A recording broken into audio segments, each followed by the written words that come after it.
होती है ना, अनपढ़ माँ है, लेकिन वो माँ एक अच्छी वकील है, अच्छी जज है, अच्छी डॉक्टर है, अच्छी टीचर है और अच्छी वैद है। वो अनपढ़ जरूर है, लेकिन बालक के मुख को देख करके ये बता दे कि आज बालक गलती करके आया। लगा रखा है, मैंने लगा रखा है, इसका क्या महत्व होता है? देखिए इसके दो कारण है। तिलकस्य महत्वपूर्ण पवित्रम पाप नाशनम आपदा हरते नित्यम लक्ष्मी तिष्ठत सर्वदा। पहले तो जब हम तिलक का लगाते हैं तो जो दरिद्रता है वो दूर होती है। तिलकस्य महत्वपूर्ण पवित्रम पाप नाशनम, पापों का नाश होता है। कमी क्या रही? कमी हम माताओं की रही। जब जननी बच्चे को जो सिखाती है बच्चा वही सीखता है, लेकिन माता कहती है बच्चा स्कूल। हाँ, क्योंकि 20 किलोमीटर के अंतराल में काशी में जो भी व्यक्ति मरता है वो मोक्ष की प्राप्त हो जाता है। अच्छा। वैसे तो हमारे आगरा के चारों मंदिर स्तंभ है, लेकिन राजेश्वर मंदिर जो है आज से 850 वर्ष पुराना है। अच्छा। 850 वर्ष, और दिन में 3 बार रंग बदलता है। जब चारों तरफ नंदी देख करके मुझे बताता है कोई भूखा नहीं है, तब मैं इसको ग्रहण करता हूँ। वो केवल पितरों के लिए की जाती है। अच्छा, पहला दिन जो पहले दिन की जो कथा होती है उसमें धुंधकारी आत्मदेव का वर्णन आता है।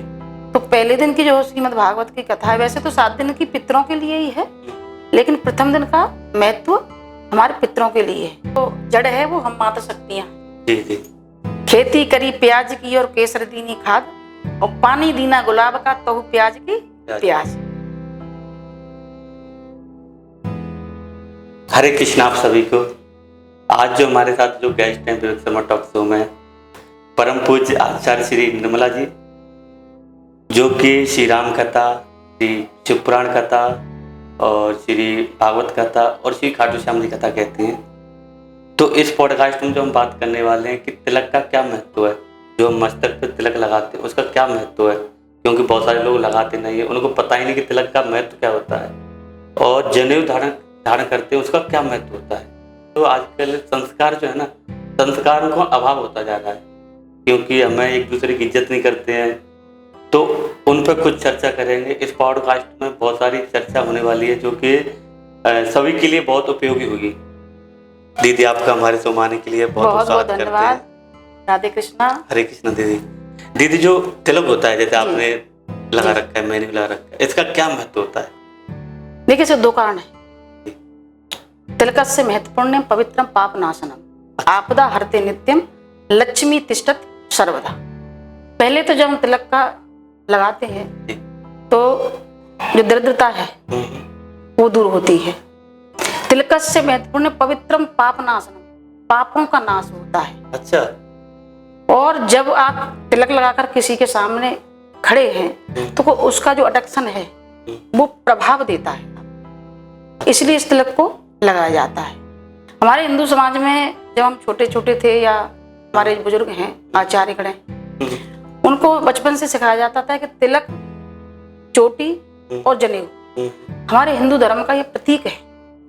लेकिन धीरे धीरे जब युवा पीढ़ी आई, पढ़े लिखे हुए, और उन्होंने इनको छोड़ना प्रारंभ कर दिया। कमी क्या रही? कमी हम माताओं की रही। जब जननी बच्चे को जो सिखाती है बच्चा वही सीखता है, लेकिन माता कहती है बच्चा स्कूल जा रहा है, कॉन्वेंट स्कूल है, उसमें नहीं लगाने देती। तो इस वजह से धीरे धीरे इसकी कमी हो गई। लेकिन मैं आपके पॉडकास्ट के माध्यम से कहना चाहूंगी कि बालक जब भी स्कूल जाए तिलक जरूर लगा के भेजे, उससे जो आने वाली आपदा है वो भी हट जाती है, और बच्चे का जो एक मानसिक संतुलन है वो भी इस मस्तक पे जब चंदन होता है उसके प्रभाव से वो भी उसकी तेज गति होती है मस्तिष्क की। इसलिए चंदन का विशेष महत्व हमारे जीवन। जो जनेऊ है उसको क्यों धारण करना चाहिए? जनेऊ में 3 लड़ी होती है, ब्रह्मा विष्णु महेश। ब्राह्मण के लिए ब्रह्म फांस, यानी जो गांठ लगाई जाती है, ब्राह्मण जब पहनता है तो ब्रह्म फांस का जनेऊ होता है। अच्छा। क्षत्रिय पहनता है तो नाग फांस का होता है, और जो वैश्य वणिया समाज है वो सादा जनेऊ धारण करते हैं। अच्छा, जनेऊ जो धारण करते हैं तो एक तो नेगेटिविटी दूर होती है, अच्छी ऊर्जा का संसार होता है अपने शरीर में। जो भूत प्रेत व्याधा है वो भी हमारे शरीर पर अटैक नहीं करती। जब हम शौच इत्यादि के लिए जाते हैं तो जनेऊ को कान पर स्थान देते हैं। क्यों देते हैं? क्योंकि जिस वक्त गंगा जी बह करके आ रही थी, भागीरथ जी लेकर के आ रहे थे बड़े वेग से, हाँ, तो उस समय जैनु ऋषि तपस्या कर रहे थे। मार्ग में उनका जो कुटिया थी वो उसके वेग से बह गई। तो उन्होंने गंगा से कहा, तुझे इतना अहंकार है, मैं तुझे पी जाऊंगा। तो जैनु ऋषि गंगा को पी गए। अच्छा। हाँ, तो भागीरथ ने कहा कि प्रभु मैं तो अपने पुरखों के उद्धार के लिए ले जा रहा हूँ और आपने इनको पी लिया। तो जैनु ऋषि ने कान से प्रकट किया गंगा को। अच्छा। इसलिए सारी देव देवता हमारे यहाँ विराजमान होते। तो जब जनेऊ हम शौच क्रिया के लिए जाते हैं तो इस पे लगा करके और स्थान देते हैं सभी देवताओं को, आप यहाँ विराजमान होइए। अच्छा। जब शौच इत्यादि से निवृत्त होते हैं, कुल्ला अर्चन किया, उसके बाद निकालते हैं। ये विशेष महत्व है हमारे हिंदू धर्म। अच्छा जी। कुशा का क्या महत्व? कुशा की जो उत्पत्ति हुई वो बरहा भगवान जो थे, पृथ्वी को हिरण्याक्ष ले गया समुद्र में, तो उससे छुड़ाने के लिए जब जा रहे थे पृथ्वी को लेने के लिए तो उन्हें क्रोध आया। जब क्रोध आया तो उनके रोम रोम से कुशा की उत्पत्ति हुई। अच्छा। रोम से कुशा की उत्पत्ति हुई। तो जब उसको हिरण्याक्ष का वध किया, उसके पश्चात वरदान दी कि आज के बाद तुम सभी कार्यों में पवित्र माने जाओगे कुशा से। अच्छा। जब किसी की मृत्यु हो जाती है तो सब जब रखा रहता है तो कुशा का महत्व, चाहे एक ही डंडी रखी हो लेकिन उस लाश के नीचे रखा जाता है। अच्छा। कुशा के आसन पे यदि बैठ करके भजन करते हैं तो हमें लाखों यज्ञ का फल प्राप्त होता है। कुशा पहन करके यज्ञ वेदी पर बैठा जाता है। कुशा की चटाई पर जब सोते हैं तो उसका भी हमें हजारों यज्ञों का फल प्राप्त होता है। अच्छा जी। कुशा का इतना बड़ा महत्व होता है? हाँ, कुशा का हमारे जीवन में बहुत बड़ा महत्व। मोक्ष की प्राप्ति कुशा से ही है। अच्छा। जब डेड बॉडी को रखा जाता है तो पहले कुशा बिछाई जाती है, उसके पश्चात डेड बॉडी रखी जाती है, और जब शमशान घाट में भी जाएंगे तो कुशा साथ में जाती है। ओके।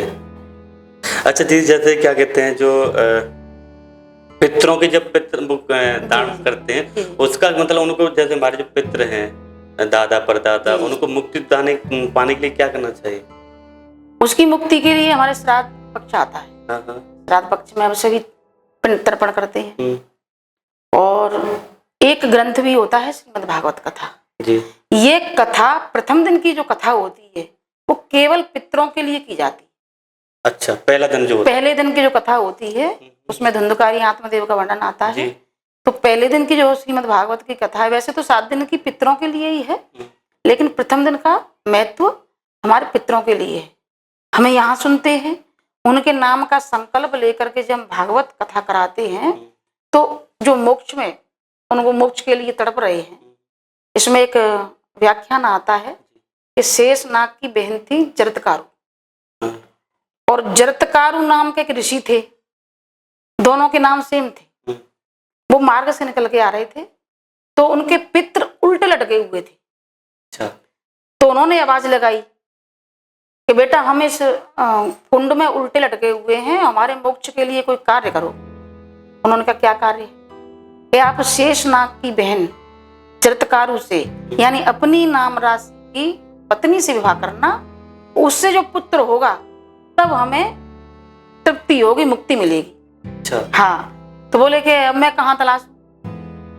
अब उधर यही शेषनाग के पास हुआ, बोले कोई वर ढूंढ करके लाओ, हमें बेटी का विवाह करना है। तो वहाँ के जो उनके गुरु थे उन्होंने कहा कि आप भी ऐसे ही विवाह करना है, जरतकारु नाम के ऋषि हैं, उनके साथ अपनी बहन का विवाह करना है।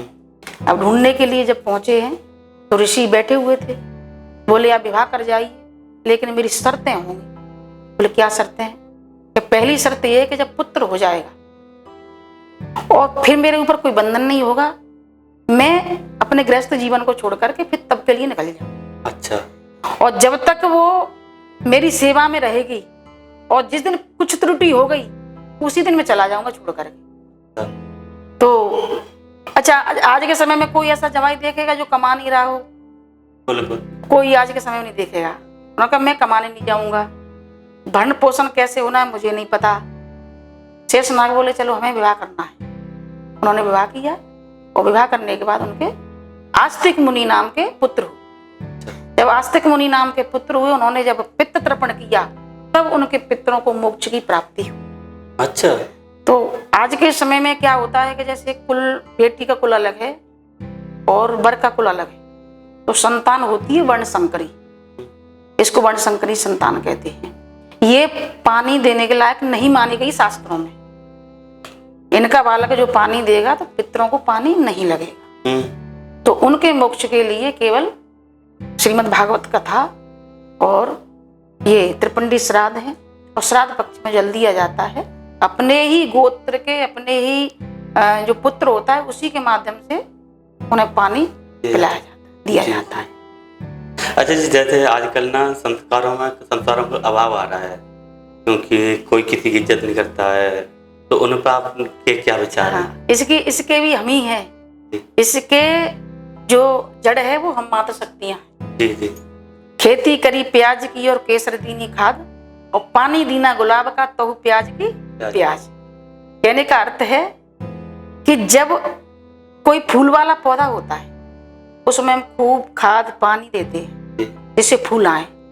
क्या बबूल के पेड़ में कभी कोई खाद पानी देता है? नहीं देता ना। वैसे ही हम लोग हैं। जब हम अपनी संतानों को बताएंगे आने वाली जनरेशन के लिए कि हमारे संस्कारों में ये होना चाहिए, बच्चों को मंदिर लेकर के जाओ, बच्चों को चरण छूना सिखाओ, बच्चों को कथाओं के बारे में सुनाओ, तो बच्चा सीखता है। आज व्यक्ति एक बालक पैदा करता है, और मैं कहना चाहूंगी कि आगे वाली जनरेशन में बच्चे रिश्ते ढूंढेंगे। जो बुआ, मौसी, मामा या चाचा ताऊ के जो रिश्ते होते थे, आज की डेट में मेरे ख्याल से जब बड़ी बड़ी हम कथा करने के लिए जाते हैं बड़े बड़े शहरों में, तो वहां लोग पूछते हैं ताऊ कौन होते हैं, क्योंकि उनको ज्ञान नहीं है ताऊ का। है ही नहीं ना, है ही नहीं है, तो वो बच्चे कहाँ से बताएंगे। तो पहले तो हम कहेंगे कि कम से कम इतने बच्चे तो हों कि रिश्ते अपने बने रहे। महंगाई तो है और रहेगी, और संस्कारों की बात यह है कि संस्कार तो हमें बालकों को शुरू से आप दोगे तो वही संस्कार फूल बन करके आगे तैयार हो जाए। तो मतलब कि मातृशक्ति पर डिपेंड है। मातृशक्ति के, माँ के, जो बच्चा जितना करीब माँ के रहता है। आज मातृ दिवस भी है। जी जी बिल्कुल। तो मातृ दिवस पे एक माँ होती है ना, अनपढ़ माँ है, लेकिन वो माँ एक अच्छी वकील है, अच्छी जज है, अच्छी डॉक्टर है, अच्छी टीचर है और अच्छी वैद्य है।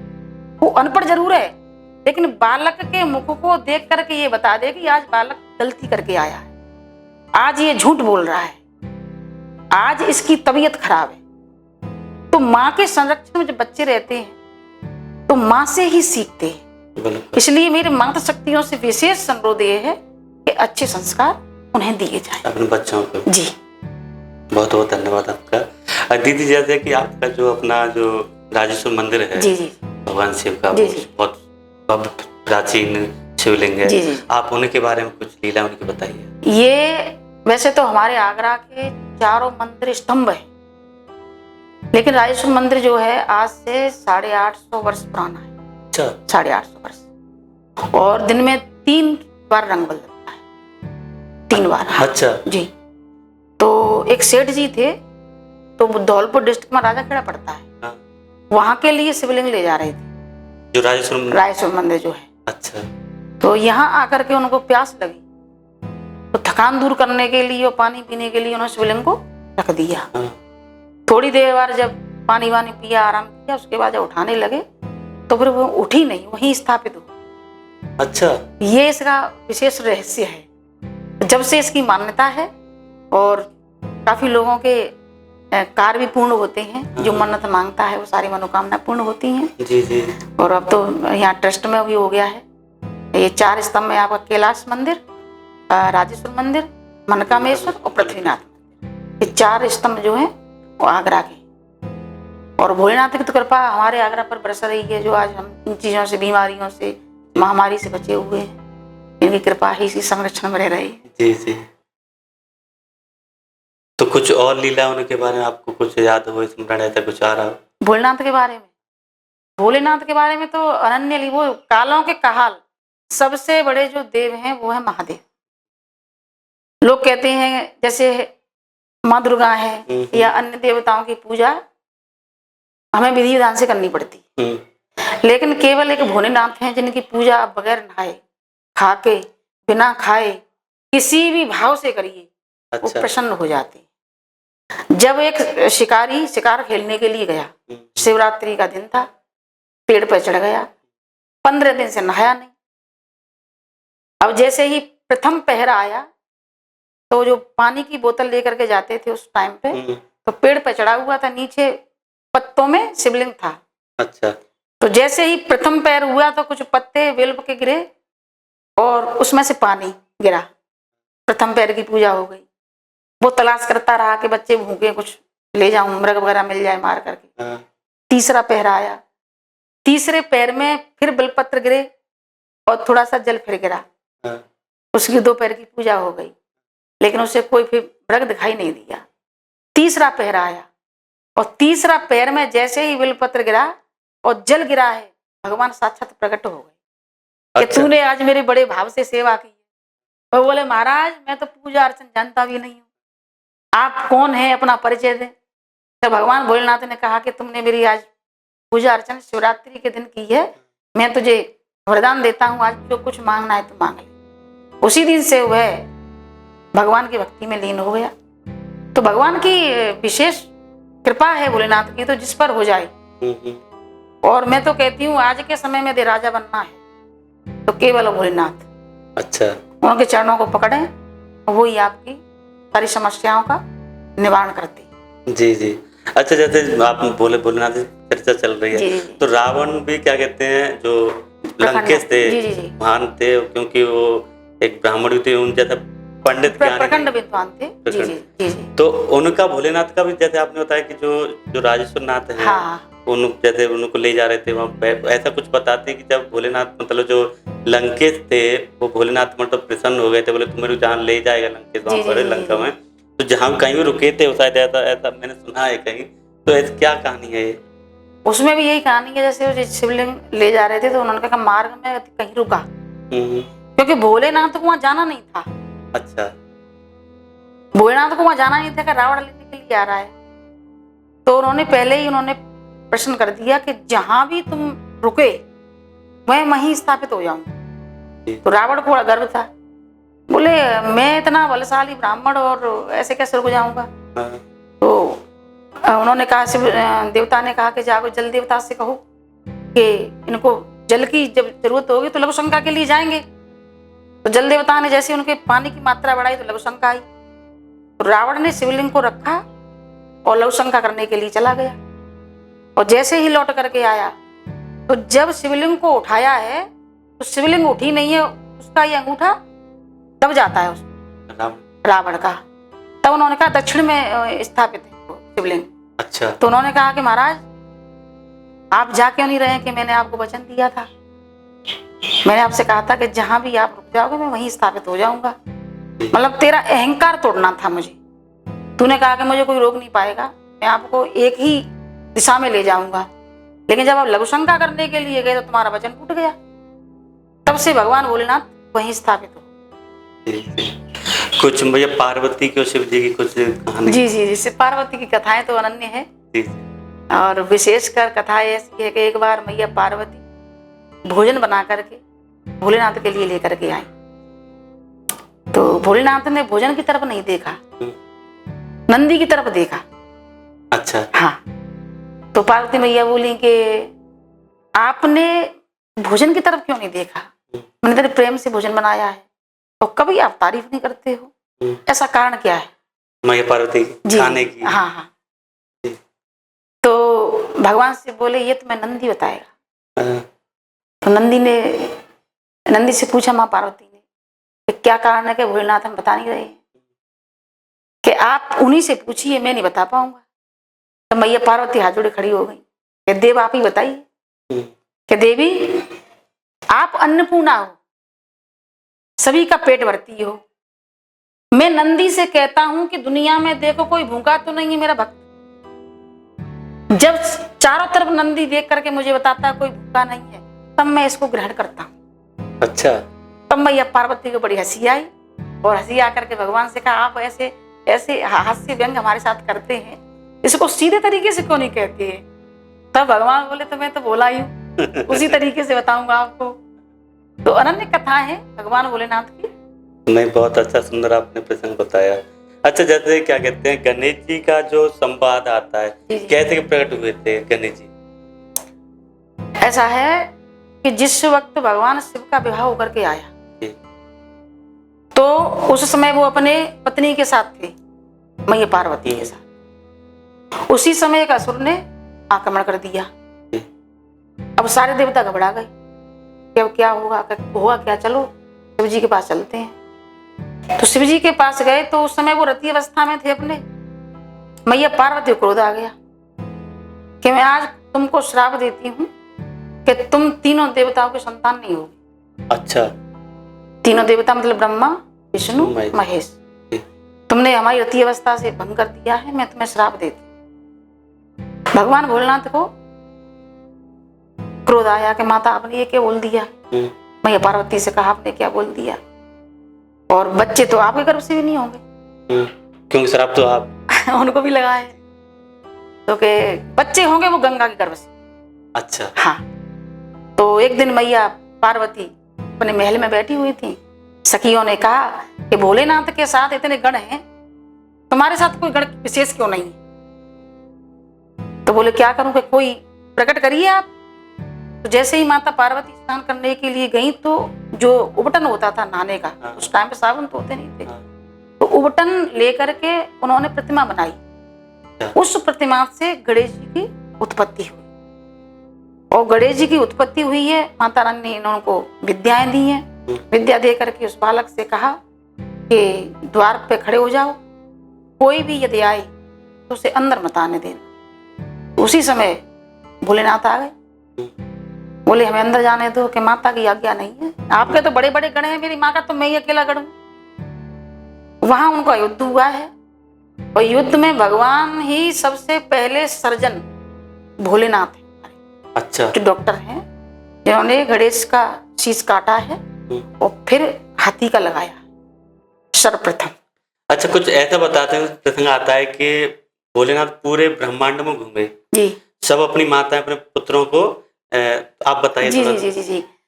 उन्होंने कहा कि जो माता पीठ फेर के बच्चे की तरफ सो रही होगी, उसका ही बच्चा लेकर के आना। तो भ्रमण किया तो सभी माताएं अपने बच्चे को छाती से लगा के सो रही थी। केवल एक हथनी थी जो बच्चे को पीठ दे करके सो रही थी, उसी के शीश को ला करके गणेश जी के शीश पे लगाया है। तब उस हथनी ने पुकार की कि महाराज आपने अपने पुत्र को जीवित कर दिया, मेरी गोद उजाड़ दी।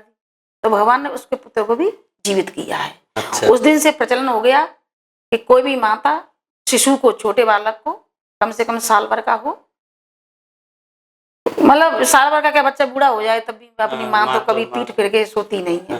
तब से ये रीति हो गई। एक बार जब षष्ठी की रचना रची जा रही थी, तो सारे देवता इकट्ठे हुए, ब्रह्मा जी, महेश, शंकर जी, सब इकट्ठे हुए। तो सबने कहा कि अपना अपना रोल निभाऊंगा। ब्रह्मा जी बोले मैं तो जामवंत बनूंगा। अच्छा।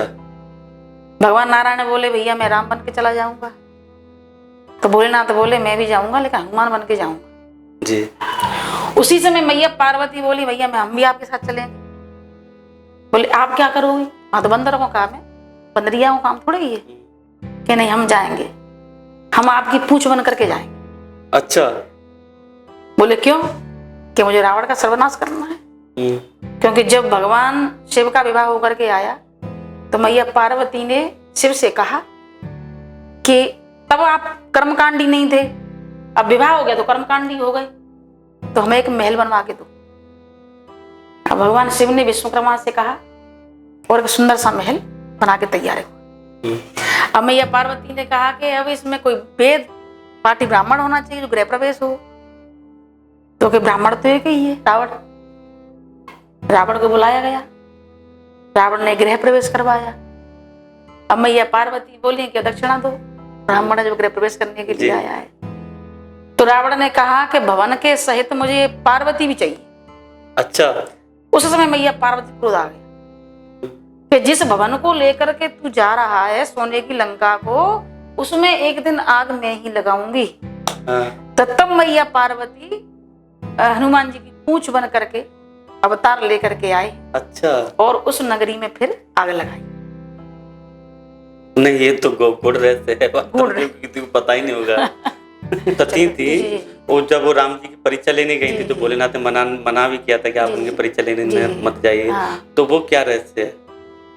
मतलब ये था कि एक बार वज्र सिपाही, तो एक बार मैया पार्वती और भोलेनाथ कुंभ ऋषि के पास पहुंचे और वो संतों को भगवान राम की चर्चा सुनाते थे।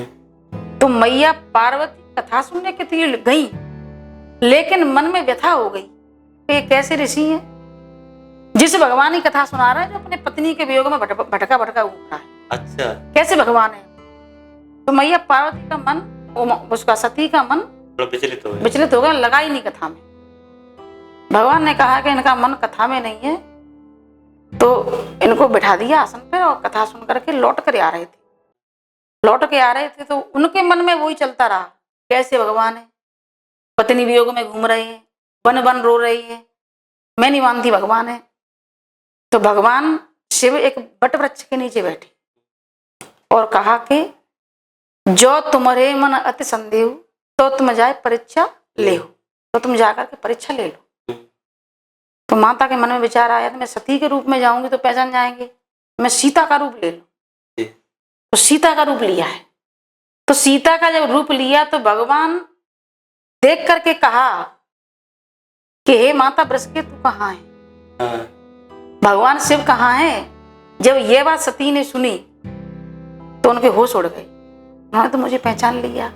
और फिर लक्ष्मण जी कहते हैं कि भक्ति तो बीच में है, भगवान के पीछे है, आगे कहां से पहुंच गई? सीता तो पीछे चलती है, ये कैसी सीता है जो आगे खड़ी? वो विस्मित हुए। तब भगवान ने अपना परिचय दिया, पिता समेत दीना अपना परिचय दिया। तो माता ने कहा कि अब क्या करूं, भगवान से कैसे कहूं? भगवान के पास पहुंची कि कैसे परीक्षा ली, कि जैसे आप प्रणाम करते हैं वैसे ही मैंने प्रणाम किया। बोले आप झूठ बोल रही, मैं तो दंडवत प्रणाम करता हूँ अपने प्रभु को। हाँ, और तुम कैसे कर सकते हो, तुम स्त्री हो। और दूसरी बात, जब भगवान ने ध्यान लगाया तो देखा कि इसने तो सीता का रूप ले लिया, मेरी माँ का रूप ले लिया। आज से मैं इनका परित्याग करता हूँ। जो कथा बगल में बिठा के सुनाते थे, फिर वो सामने बिठा करके कथा सुनाने लगे। मैया का परित्याग कर दिया उन्होंने। माँ सती समझ गई कि अब मेरी देह यहाँ रहेगी नहीं। तो उसी समय उनके पिता ने यज्ञ किया, दक्ष ने। तो मैया ने कहा कि प्रभु निमंत्रण आया है तो आप कहें तो चलें। बोले देवी बगैर बुलाए अच्छे कार्य में न पिता के घर जाओ न गुरु के घर जाओ, बुरे कार्य में कहीं भी चले जाओ। तो तुम्हारे पिता ने तो मुझसे बदला लेने के लिए यज्ञ किया है, तो मैं तो नहीं जाऊंगा। तो माता सती को भेजा और माता सती ने देखा कि वहां शिव का कोई भाग नहीं। जब शिव का भाग न देखा तो अपने शरीर से ही उन्होंने अग्नि उत्पन्न की और जल करके भस्म हो गई। इस समय संदेह हो गया। भगवान ने कहा कि आज तुमने मेरे हरि के ऊपर उंगली उठाई है, मेरे भगवान के ऊपर उंगली उठाई, मैं आज से ही आपका परित्याग करता हूँ। इस प्रकार उन्होंने अपने देह को त्यागा, लेकिन अगले जन्म में भी मैं आपकी पत्नी बनूं। तो फिर वही सती हिमाचल की पुत्री पार्वती बनकर के कि काशी में मरने के लिए लोग आते, मरने के लिए कमरे बुक कराते मोक्ष के लिए। हाँ, क्योंकि 20 किलोमीटर के अंतराल में काशी में जो भी व्यक्ति मरता है वो मोक्ष की प्राप्त हो जाता है। अच्छा। उसका प्रमाण भी है।